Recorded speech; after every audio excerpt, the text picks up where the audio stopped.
by the measures we've instituted. This is Zambia's President Hakainde Hichilema pledging to put an end to a practice that plagues his government's institutions. Hichilema was elected in 2021 at a time when international financial institutions reported that corruption became particularly entrenched and institutionalized in the country. Charity Musamba is a lecturer at the University of Zambia. She says she experienced the situation aptly described by the president. On March 10, she was waiting for a full blood count examination at a Lusaka health facility, along with her sister who was caring for her, when a medical staffer allegedly attempted to solicit a bribe from her sister, Albert Sato. Look at the queue of people waiting to be examined, and there's only one machine. And in some cases, it even develops problems as it's being utilized.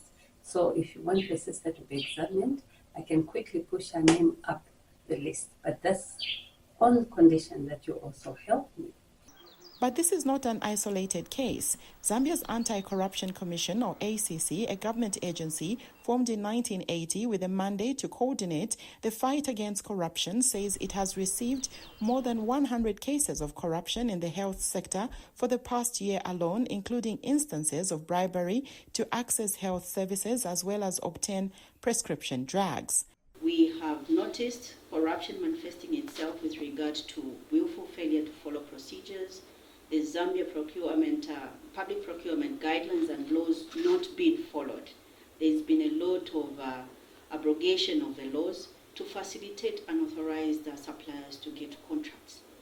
And with that happening, we've also noticed possibilities of procurement officers demanding for gratification from suppliers, and also, of course, abuse of authority of office by those officers who are directly linked to the procurement processes.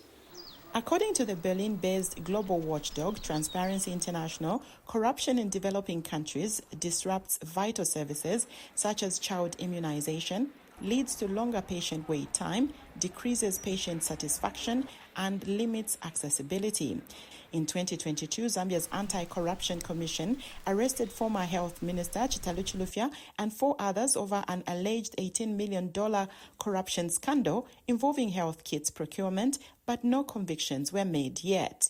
In that year, a report by Transparency International revealed that 1 in every 5 Zambians has offered bribes to expedite access to public services.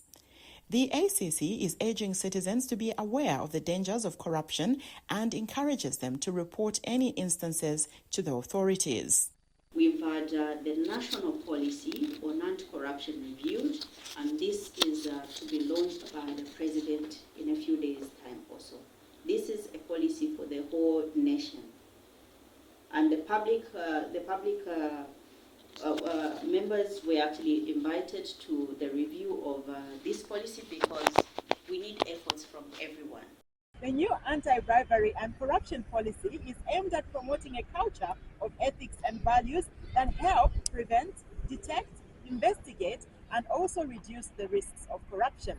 The new policy also makes it illegal for any person to pay money or anything of value in order to retain and obtain business. Kathy Short, VOA News, Lusaka, Zambia.